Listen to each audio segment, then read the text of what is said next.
have been countless movies with great depictions of drug trips. Scorsese's The Wolf of Wall Street featuring a recent masterpiece of the genre, but relatively few that focus entirely on them. Fear and Loathing in Las Vegas, which was released 20 years ago tomorrow, stands alone as a celebration and commiseration of the multifarious drug binge. A 118-minute start-to-finish odyssey into drugs and how they can be fun, frightening and futile. A critical and financial failure, at least at the time, it is remembered more fondly now and has since attained cult status. It delights in its simple mission, a sharply focused look at an experiential blur. Director Terry Gilliam once described the narrative thus: "We start out at full speed and it's woo. The drug kicks in and you're on speed. Whoa.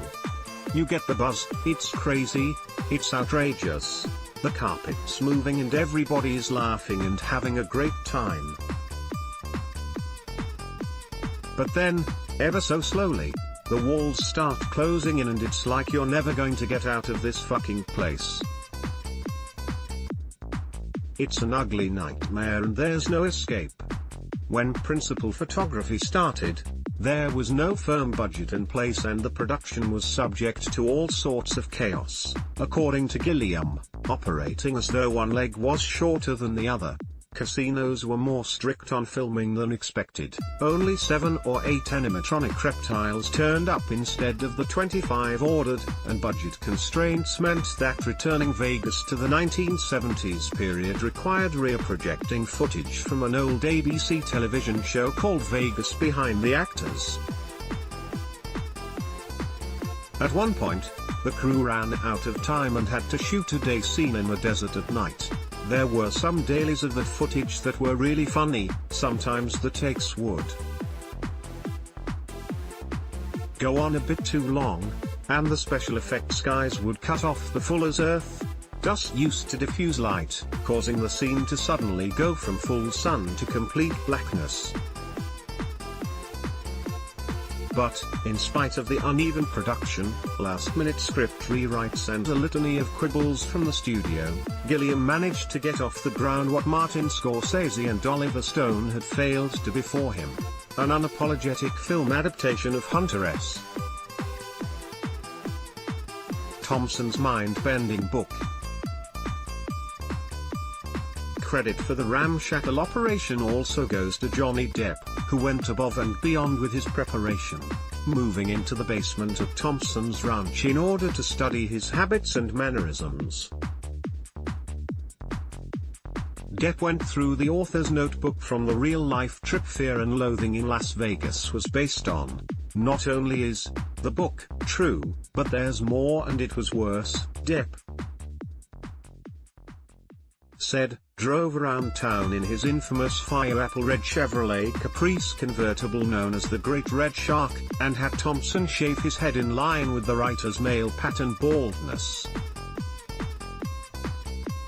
It seems Thompson was all into many of the costume elements and props used in the film actually belonged to him.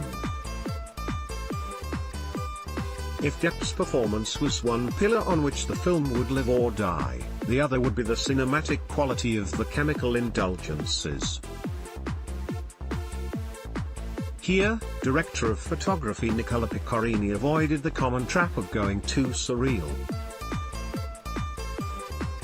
There were no montages of flying around the galaxy on a unicorn, however aesthetically tempting that might be, the trips instead being characterized by, as they are in real life, corruptions of and in reality. Raoul Duquesne's Drive. Ganzo's descent into mania was fundamentally rooted in Las Vegas. It was visuals and perceptions that were twisted more than the environment itself, and the film crucially gave us as many opportunities to voyeuristically gawp at the duo from the outside and consider how banal trips appear for those not on them, as it did to lock us in the minds of those afflicted.